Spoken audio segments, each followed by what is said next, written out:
Hello wapendwa wangu, ni kwa mara nyingine tena. Karibuni katika kipindi hiki. Kama wewe ni mgeni, usiondoke bila kubonyeza alama neno subscribe ili uwe wa kwanza kabisa kupata vipindi kutoka chaneli hii. Leo nimekuja na tafsiri ya ndoto, na ndoto ya leo itakuwa inahusu maana ya kuota ndoto ya kuoa au kuolewa. Nini inamaanisha? Na utajua hili kupitia ndoto ambayo umeota, utajua hili kupitia namna ulivyoota hiyo ndoto, ndipo utaweza kuelewa tafsiri yake. Lakini ndoto ya kuoa au kuolewa mara nyingi huwa ina maana ya mabadiliko, ahadi au hatua mpya maishani. Lakini tafsiri yake pia, kama nilivyokuambia, hutegemea sana mazingira ya ndoto yako na hali yako halisi ya maisha. Maana ya kwanza inamaanisha mabadiliko mapya maishani. Kuota unaoa au unaolewa kunaweza kuashiria kuanza kitu kipya, inaweza ikawa kazi, biashara au mahusiano. Hatua mpya maisha au ukuaji binafsi katika maisha. Lakini maana nyingine, tamaa ya ndani, hii inahusiana na hisia zako.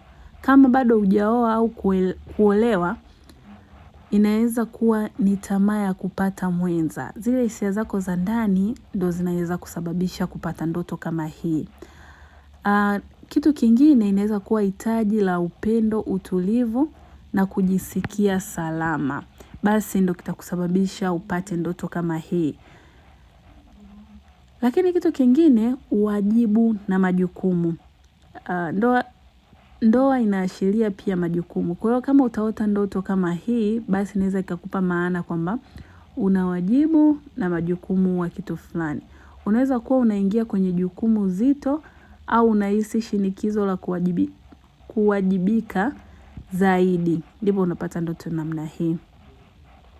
Lakini kitu kingine, uhusiano na mtu fulani. Kama uliota unaoa au kuolewa na mtu unayemjua, inaweza kuonyesha ukaribu wa kihisia na mtu huyo. Au kuna jambo litawaunganisha. Si lazima iwe ndoa halisi, lakini inakupa ishara kwamba kuna jambo litawaunganisha baina yenu. Lakini kitu kingine, wasiwasi au hofu. Kama ndoto ilikuwa ya kulazimishwa kuoa au kuolewa, au ulikuwa huna furaha, hii inaweza kuonyesha hofu ya mabadiliko au pressure ya kutoka kwa watu kuhusu maisha yako.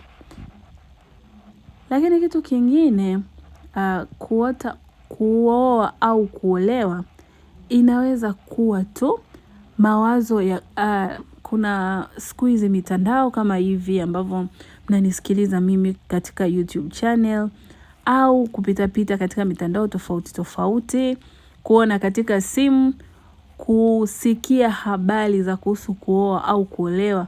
Hii pia inaweza kukusababisha ukapata ndoto ambayo inahusu masuala ya kuoa au kuolewa. Kuona vitu mtandaoni, kusikia au kupata hisia fulani moyoni mwako. Hii pia inaweza kukusababisha kuota ndoto ya kuoa au kuolewa. Basi wapendwa wangu, ningependa sana kukukumbusha tena, kama bado hujasubscribe na umependa sana vipindi hivi, basi subscribe ili uweze kupata vipindi hivi kwa wakati. Tutafundisha mambo mengi, nitakuelekeza vitu vingi, tafsiri za ndoto, mambo mengi sana. Basi ndo maana nakwambia usiondoke bila kubonyeza alama neno subscribe ili uweze kuwa unapata taarifa kwa wakati na kujifunza vitu vingi kupitia mimi. Asanteni sana na karibuni sana.